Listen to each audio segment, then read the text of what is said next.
welcome to Tech with Heart. I am your host, Michelle Calloway. And today's topic is how you can shine as an absolute rock star professional in your industry during online media appearances.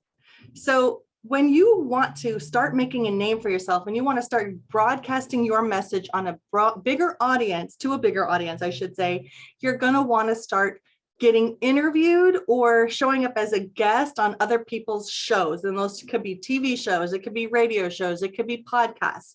So I want to talk to you today about how to show up and shine, because during the pandemic, there was a huge shift in not doing as many in-person events and showing up and speaking on big stages in front of large crowds. It became more of an online event.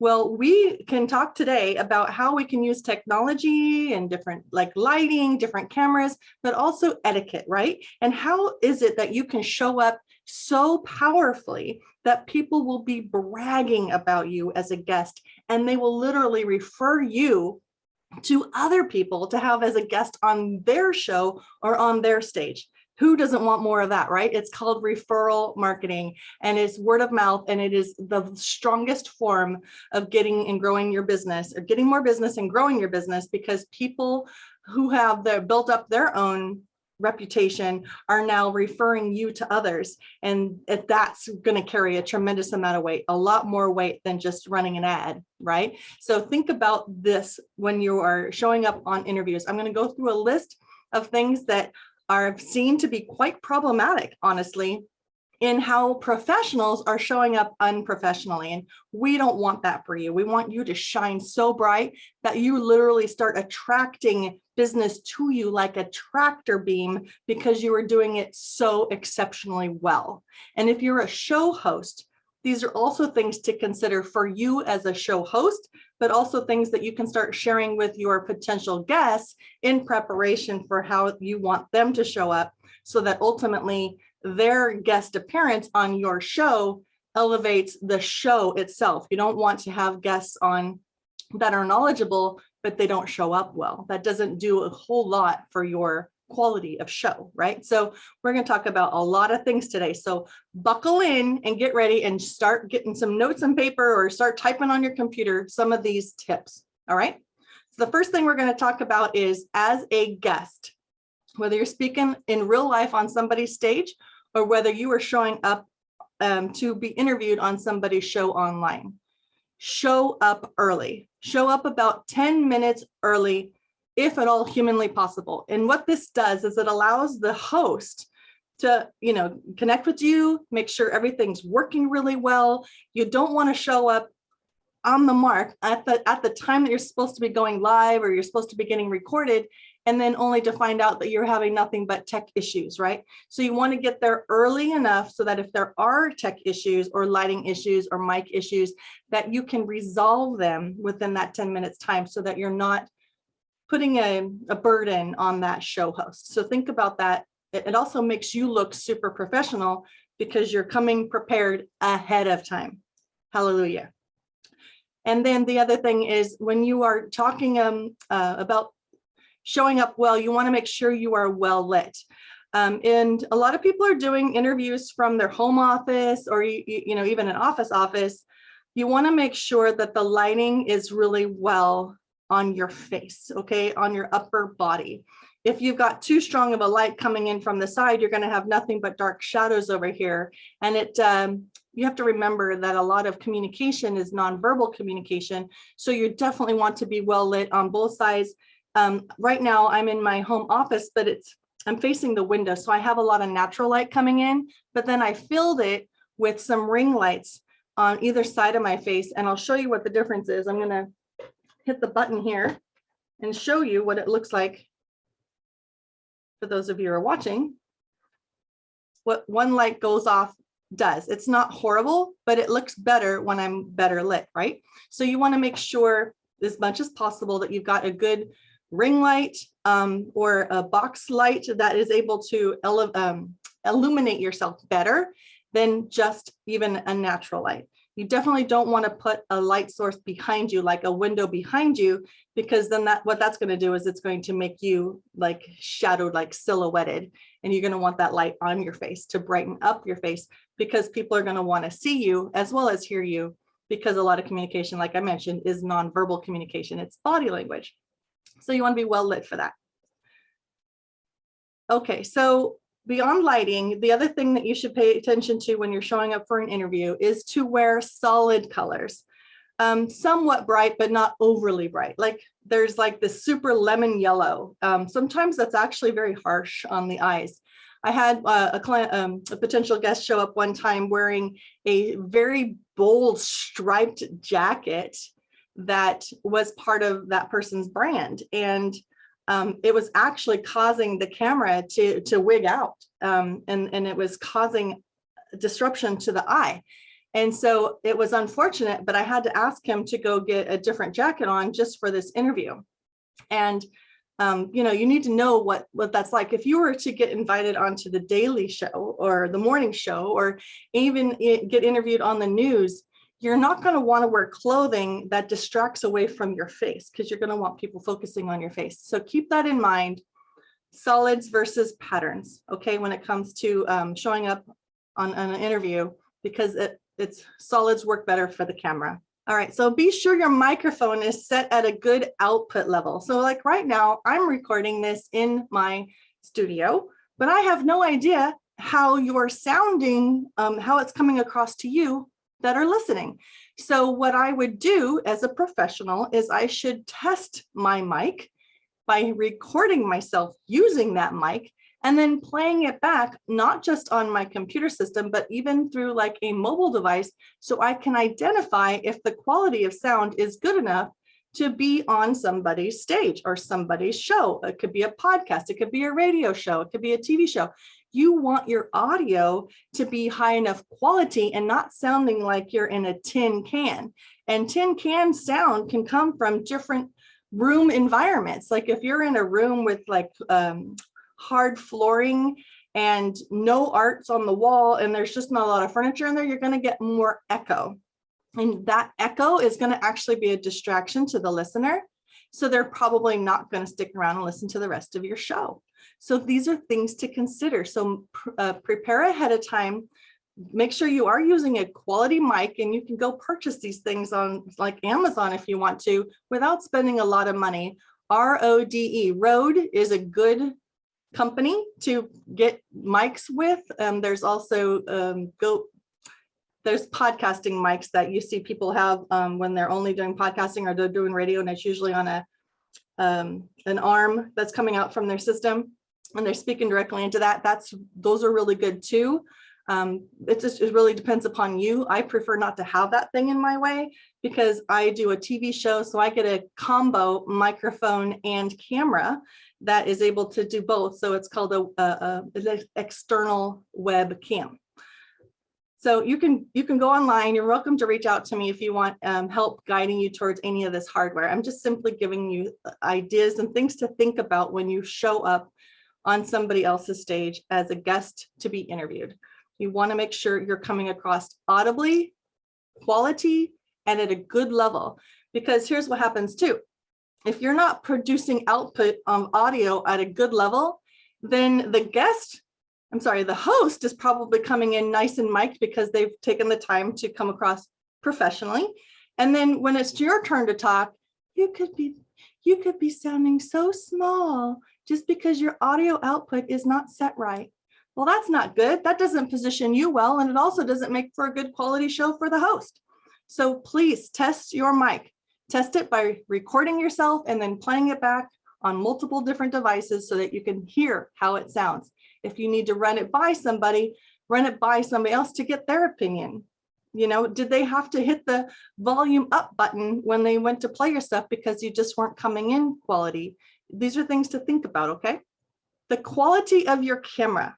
All right, so one of the ways you can identify whether your camera is quality enough to be used for good quality presentations of yourself through platforms like Zoom, or there's a lot of other video conferencing softwares that people are using for their podcast or their TV shows. So you want to make sure that you are recording yourself and watching it back on a large screen, like a bigger monitor, to be sure that you're not blurry. Okay.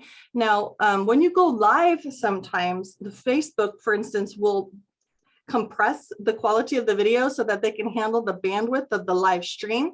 So sometimes live videos do get reduced in quality, and so they will appear more blurry than the actual recording of the video on your own internal devices. So make sure that you've tested that. And if you need to, go get a new camera. Also make sure that your camera is not set for autofocus, because as you move closer to the camera or around, it's going to continue to do this. And to the viewer, that's incredibly distracting, because they can actually start getting motion sickness because there's too much camera movement on a regular basis. So you're going to want to make sure you have your camera set. Everything's in focus as is, and you're going to kind of want to stay within certain ranges so that you're not causing yourself to get blurry. So these are also very good things to consider, okay? And again, you can go and get a quality camera lens. Some laptops have it built in, and so they're very high end, and then others require probably an external device. I've purchased a webcam from Logitech, and it provides me decent enough quality where I'm happy, because I host my own show, and I think it's fine. It works. I could spend more money, but right now I'm not in a place where I feel like I need to. So here we are, and I think I'm showing up pretty well. Being able to do business online is crucial for survival, especially during times of social distancing. So how do you survive and thrive in the sea of digital noise? It's a lot like fishing. You need to know who your perfect customer is so that you could use the right kind of lure to attract them. We help you catch your perfect customer and retain them for future sales through highly converting websites, influencer mobile apps, getting you featured in the news and on TV. Hi, my name is Jerry Bowden, U.S. Army veteran and president of Revealio Software Solutions. Our goal is to help you rise above the competition, be seen as an expert authority in your industry, and embrace technology to stay competitive for long-term success. It's more affordable than you may think. So reach out to us at revealio.com, and together we will make your business come alive. Make eye contact. So you notice when I look away, I'm looking at my notes to make sure I'm staying on topic. But when I'm talking to you, I'm making eye contact with the camera lens, as if I'm talking to you personally. I'm looking into your eyes. When I look into the camera lens, it comes across more professionally and authoritatively, and your credibility goes up because you're able to make eye contact with the person that's watching. Now, this doesn't matter so much if it's podcast only, but a lot of podcasters are also capturing their show now on video, and they're just, putting it on YouTube. So if you want to show up like a stellar top level professional, somebody who's going to be recommended to come again and again and again on other people's shows, then make that eye contact with that camera. Don't be, rolling your eyes when you're talking, or, thinking too much when you're talking. You're going to want to look in the camera, know what you're supposed to be talking about. I have like these little bullet notes on my screen right next to the frame of me being filmed right now. And I'm able to refer to those very quickly without losing too much eye contact with the camera. So that's another great tip that not everybody talks about when you want to show up well on other people's stages. So here we're going to talk about virtual backgrounds versus real backgrounds. During the pandemic, we saw a lot of people frustrated because they couldn't be at their office environment anymore. So now all of a sudden they're doing interviews from their home office or their makeshift office, right? Some people were working from the kitchen table. Well, now we're, a couple years in, some people are still, choosing to stay at home and work out of their home office, and they're using virtual backgrounds. Now, the thing about a virtual background is that if you don't have proper lighting, really excellent professional lighting, and you don't have a real professional like green screen background, you're going to have probably some problems with your background, sometimes swallowing up your hands. Like, I'm not using a virtual background right now anymore because I got sick and tired of the fact that it was chopping off parts of my hair. It was cutting off my earrings. And if I moved my hands around, I would sometimes lose digits off on my hands. And I'm like, that does not look professional. So here's what I did. And here's what I'm going to recommend to all of those who are watching or listening that have chosen to start, using their home office environment, or you can even do this in your office, but to just dress up the background that you have. So behind me is not a real wall. It is a fake wall. You can see I push on this and it's actually a step and repeat banner that I designed in a way that I could sit in the center of it and it would be framed well, but you could see the both logos of both of my companies. And a lot of people were using virtual backgrounds to be able to put their, company logo, etc., and even maybe a little contact information. And that's great that you want to do that. It's a smart use of your, space. But what happens is that if you're showing up a lot on camera for these interviews and you're using virtual background, parts of you are missing when you move your hands and you move about. So what I would recommend is take that same concept of a background that you had in a virtual space and then go get it printed on a banner for a couple $100 and have that banner constantly behind you every time you show up on camera. That way, see, I'm not losing any digits and my hair looks good, right? And I'm not struggling anymore with that camera trying to knock out elements of my background. That is my recommendation. If you want to show up well, you don't want parts of you you don't want parts of you disappearing when you're making your interview appearance, okay? So here's the other one, is watch your posture. So here's the difference for those of you who are listening. I'm going to slump right now. And see, it just doesn't carry the same authority as when I am sitting up straight and I'm leaning in a little bit. There's a sense of more engagement and more urgency a little when I'm leaning in a little bit. Also, pay attention to the fact that during the entirety of your interview with whomever is interviewing you, or if you're presenting, even if you're off camera for a moment, because the other person might be talking, know that the camera is still on, You don't want to be picking your teeth or, primping your hair. You want to be prepared ahead of time, having checked all those things, so that for the entirety of the interview, you are simply showing up professionally as if you were there in real life. So pay attention to these types of things. That there's a lot that has slipped during this last couple of years with people doing shelter in place and whatnot. There's a lot of quality that has gotten lost. And I'm just trying to encourage you to step up your game so that you stand out as a top-notch quality professional to be interviewed. All right, so here's the other thing, is if you are working in an environment where there are other people around, please notify them ahead of time, like within 5 minutes of when you were planned to be on camera, being recorded, being interviewed. Let them know to be quiet and to not use the bathroom sink if the sink's right next to the wall that you're recording on, not to use the microwave. If they happen to need to sneeze, what can you do? But if they're listening to music, make sure that they're not all of a sudden just bursting out in song. Or if they're used to you being on camera and they don't even realize you're being recorded or being interviewed, they might actually walk on camera behind you to pass you because you're set up in the middle of the house. So I've seen all of these things. And, at one point in time, it was kind of like laughable, but now it's kind of like getting to be where it just feels sloppy. It just feels sloppy. So please let everybody in your room, your environment, know that you're going to actually be getting recorded and getting interviewed. It's different than just meeting with somebody on Zoom. And so that they can, support you and be quiet.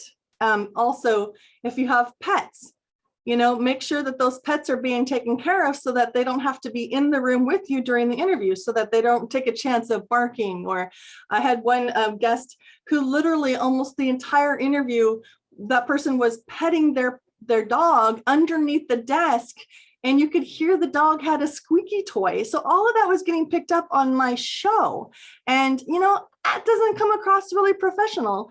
get the pet removed from your environment and have the other person, if they're around, watch that dog, or choose to let people know, is it going to be okay if my dog's in the interview? Because if they know and they accept, then that's one thing. But if you come to the table wanting to be considered this expert whom you're hoping to attract business because you're the go-to expert in your industry, but you don't even have the professionalism to like not have your dog be squeaking a toy and you're petting your dog under the table, then you need to you need to understand that that's going to somehow impact how people perceive you. Just be aware. I'm not trying to slam anybody. I'm just simply trying to help you show up to be the most top-notch quality professional person to be interviewed. That is so that people brag about you and you can get more interviews, more publicity, essentially. Okay, so here's where we're heading into a little bit more of like what is needed in a media kit. And we won't talk too much today about exactly what goes into these things, but there are elements that you need to provide to the host, to the one who's going to be opening that door and presenting you to the audience. You need to send them a short but yet powerful introduction of you. That's different than a bio. A bio is more about some of the more top quality things that you've done and the transformation that you've provided through your services, and maybe how you've shown up on some big stages or some big platforms or worked with some big names. That is what you would put in your bio. But your intro is only like 1 or 2 lines of how you would like that person to introduce you to the audience. So you need to provide that to them rather than asking them to come up with it. Now, if somebody knows you well and has worked with you, then if you want, you can give them carte blanche to go ahead and introduce you how they see fit. But it's always professional to provide a quality 2-sentence introduction to your host. And you can also provide them typically with a short bio that they can also use in the promotion of the event to help people understand even more of the value and quality of knowledge and insight that you're going to bring to that interview. And then on top of that, with your media kit, you should also have a up-to-date headshot, meaning that if you have, short hair in your headshot, you should have short hair when you show up in person. If your hair is grown in different lengths, or you're styling it different, or if it's purple now, but it wasn't before, then you should have the most modern, up-to-date picture of yourself in your media kit so that that picture can be used in the promotional elements to promote your interview. And the same goes with if you have like a sizzle reel or an introduction video, that if you are showing up and you're a big deal and you want to be considered a big deal, then you can provide them with a short, brief video introduction of yourself that sets the stage again as to who you are, the value that you bring, the expertise that you bring, the credibility that you bring. And then that could be a good intro for you as well.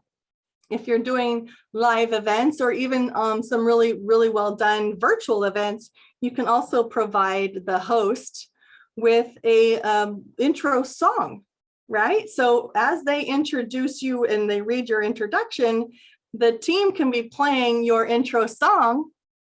And then that also helps set the stage for you to be perceived as the top-notch professional. So I hope that this has all been very, very helpful.